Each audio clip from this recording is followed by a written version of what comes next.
Good morning, Liberts. Gue Mike. Dan gue Ari. And this is Early Alarm. Hi guys, welcome back to episode 5. Hai guys, di episode kali ini kita bilang lumayan spesial ya, Ria. Kenapa tuh Mike?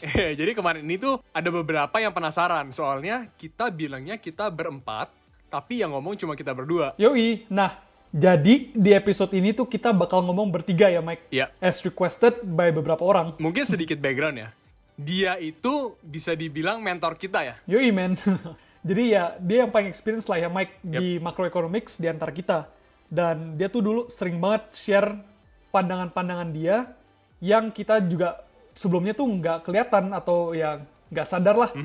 Tapi nggak cuma itu, dia juga sempat jadi full-time fundamental forex trader. Yap. Dan seringkali fund-fund luar itu minta opinion dia juga. GG lah pokoknya. Yoi. So, without further ado, coba Sil, mana suara lu? Halo guys. Wih, let's Pede. go. Oke. Tapi mungkin ada yang mikir ya, Randy kapan bakal ngomongnya? Jangan kali ya. Ntar pada unfollow lagi. Joking, Dasar. Ren. Udah, yuk lanjut episode nih. Oke, siap. Jadi dari yang pernah kita bilang sebelumnya, stock market itu kan lagi volatile. Yap. Dan juga kita sempat mention juga, itu lagi bubble lah. Iya. Yang eventually akan balik ke nilai wajarnya dulu. Ya nilai wajar itu nggak selalu harga sahamnya turun sih. Yep. Bisa aja nilai perusahaannya naik. Iya, jadi kalau sambungin sama episode kita sebelumnya, kita kan ada cover sedikit tentang inflasi. Nah, sekarang itu inflasinya tuh baru kelihatan di financial market, salah satunya stocks. Yes. Iya. Mungkin kita jelasin sedikit ya, kenapa kita bisa bilang untuk balik ke nilai wajar itu harga stoknya harus turun atau nilai perusahaannya yang naik.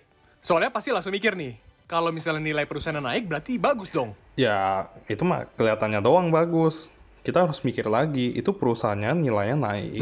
Karena apa? Karena productivity atau karena inflasi doang? Oke, mungkin kita akan jelasin sedikit pakai analogi kali ya, Mike, Sil. Boleh. Iya. Nah, bayangin nih, ada perusahaan di mana nilai valuasinya ya misalnya 100 lah ya. Terus jumlah sahamnya let's say 10. Dan biar gampang, harganya per saham let's say 10 juga. Nah, terus datang itu bubble kan, dan harga sahamnya naik jadi 15. Terus buat balik ke nilai wajarnya, berarti nilainya mesti turun 5 poin dong. Nah, itu soalnya karena buat nilai sekarang, harga sahamnya itu udah overpriced atau overvalued. Yap, tapi itu kan kondisi inflasinya baru kejadian di stock market. Yap. Yang kayak Ari bilang tadi. Yang artinya masih belum ke-reflect di real economy lah. Iya, jadi pas inflasi itu ke-hit ke real economy, barang yang dijual itu perusahaan nilainya naik. Dan juga nilai asetnya tuh bakal naik. So let's say, valuasi perusahaan yang tadi itu naik ke 150 ya karena inflasi itu. Oke, kalau situasi kayak gitu, nah tadinya kan perusahaan ini punya 10 lembar di harga 10 per saham. Iya, Nah, jadinya tuh harga sahamnya naik ke 15. Overall, secara market cap, mereka itu ya 10 kali 15 lah, jadi 150. Di mana itu jadi nilai wajarnya yang baru. ya tapi kalau nilainya naik cuma karena inflasi mah berarti real value perusahaannya nggak naik. Soalnya productivity-nya tuh nggak berubah. Mantap. Ya, Jadi sebenarnya yang kita mesti tahu juga adalah nilai perusahaannya itu naik gara-gara apa? Betul. Apakah sekarang mereka nilai wajarnya naik karena produktif atau karena inflation doang? Yap, jadi ini yang bakal kita fokusin di episode kali ini. Iya. Dan yang paling penting itu apa sih efeknya? Oke, jadi topik kita hari ini adalah The Lurking Thief in the Economy. Oke, Mike, Sil, let's dive in. Oh, lurking thief ya? Yoi, bro. Berarti bentar lagi nih mereka udah mau ambush nih ya? Ya, basically tuh ya, Sil, Mike, soon inflasi itu akan masuk ke real economy. Di mana inflasinya tuh eventually bisa dilihat lah di kehidupan kita sehari-hari. Nah, yang sebenarnya itu trigger inflasi ini bisa terjadi karena beberapa hal. Misalnya kayak supply barang turun. Jadi barang yang beredar turun, makanya harganya naik. Yep. Atau demand-nya naik, terus supply-nya tuh nggak bisa keep up. Jadi mau nggak mau ya harga barangnya naik juga. Oke. Yes, tapi yang interesting ya, Sil. Generally tuh assumption-nya kalau demand-nya naik, biasa orang tuh mikirnya mereka tambah kaya. Iya, tapi not necessarily true. Soalnya kita lihat lagi, apa yang push demand-nya naik, itu biasanya ada beberapa faktor. Contohnya, kalau tax diturunin, kan lebih banyak part dari income bisa kita kantongin, atau bisa juga kalau interest rate turun, orang lebih memilih spending daripada saving. Yep. Iya, jadi dibuat biar psychologically itu mendorong masyarakat untuk spend. Yep. Karena ya ini keywordnya ya, mereka tuh merasa punya lebih banyak duit Iya. untuk bisa di-spend. It's yoi bro. Tapi sebenarnya ada juga yang bisa tambah kaya. Tapi tambah kayanya ini tanda kutip. Bukan dari penghasilan soalnya. Tapi dari government. Kayak misalnya kemarin itu kan pada dapat unemployment benefit dari government ya. Benar, cuman perlu dilihat lagi, itu uang ujung-ujungnya bakalan beneran push demand nggak? Soalnya uang di sana itu belum tentu masuk ke real economy. Yep. Atau pada akhirnya itu cuma bikin stock market bubble. Yoi, soalnya pas duit unemployment benefit itu dibagiin, di saat yang bersamaan, jumlah akun investasi di Robinhood itu naiknya tinggi banget. Itu salah satu broker di US. Iya, jangan-jangan ya Mike, duit yang didapat itu malah dipakai buat spekulasi saham Hertz Bisa jadi bro. yang udah declare bankrupt kemarin itu. Nah, tapi yang inflasi yang satu ini spesial ya. Inflasi yang satu ini kan terjadi karena monetary and fiscal policy yang diterapkan sama central bank Yep. dan government. Yep. Seperti yang udah pernah kita jelaskan sebelumnya, gimana caranya. Yes, seperti yang kita pernah bahas juga ya guys, pakai analogi yang student debt itu. Yep. Jadi sebenarnya nggak cuma happen di sektor pendidikan, Iya. tapi banyak juga di beberapa sektor lainnya. Yap, kita itu bilangnya beberapa nggak semua, karena itu emang nggak secara merata kena ke seluruh sektor. Yap, betul. So let's balik ke topik kita hari ini ya. Kenapa kita bisa bilang inflation itu lurking thief? Oke. Inflation itu kan bikin harga barang pada ujungnya naik. Terus itu pada akhirnya akan mencuri purchasing power kita. Kayak yang pernah dibilang sebelumnya, harga permen kan dulu 100 rupiah. Kalau sekarang 100 rupiah bisa beli apaan sih? Tapi benar, analoginya kita ganti sedikit dong, pakai gorengan sekarang. Aduh. Misalnya tadinya pakai 1.000, kita bisa dapat 4 gorengan. Sekarang pakai 1.000 cuma bisa dapat 1 ya bro. Boleh. Tapi kalau dipikir-pikir ya, kan sering tuh kita denger inflation itu bagus, artinya ekonomi jalan. Tapi kok kita di sini malah bilang itu jelek? Sebenarnya, in the long run, menurut kita inflasi yang terjadi dari money printing dan unproductive debt, di mana pada akhirnya tuh kan nggak ada produktivitas yang bisa mengimbangi money printing ini, itu akhirnya pasti bad ke real economy. Dan yang parahnya itu bisa berakhir di hyperinflation. Yap, ini juga yang kejadian di Zimbabwe, Venezuela, atau yang paling parah tuh Weimar Republic, Yep. which is in Germany, pada tahun 1923. Itu tuh keadaannya udah parah banget deh. Puncak inflationnya itu rate-nya 29.525%. Tepatnya di Gila. November 1923 dari bulan sebelumnya. Buset, dari bulan sebelumnya ya. Jadi mungkin kita balik sedikit ke gorengan. Aduh.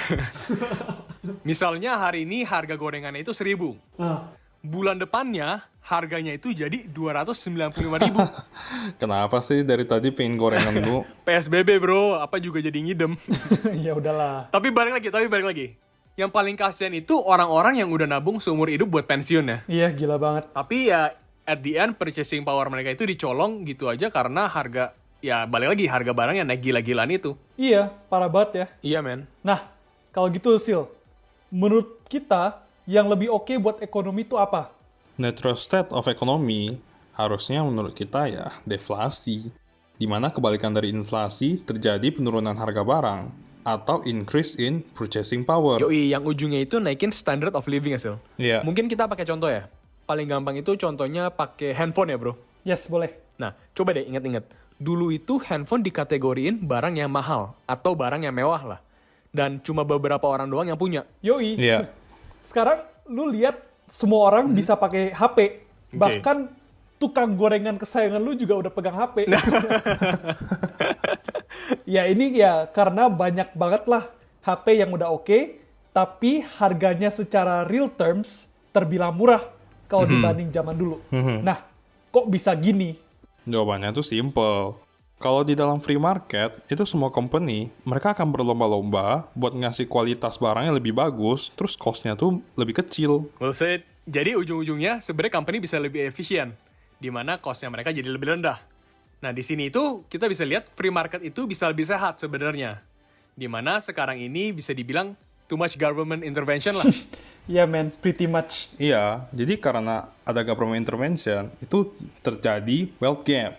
Kayak yang pernah kita mention di episode 2. Terus money supply baru yang disuntik sama government, itu juga gak langsung merata ke semua level. Waduh, gimana tuh? Coba.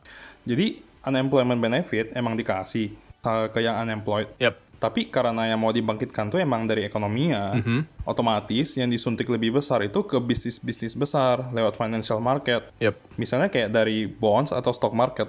Jadi to clarify ya, in other words, orang-orang yang kaya tuh bisa enjoy purchasing power-nya lebih dulu. Ya nggak? Iya. Iya, men.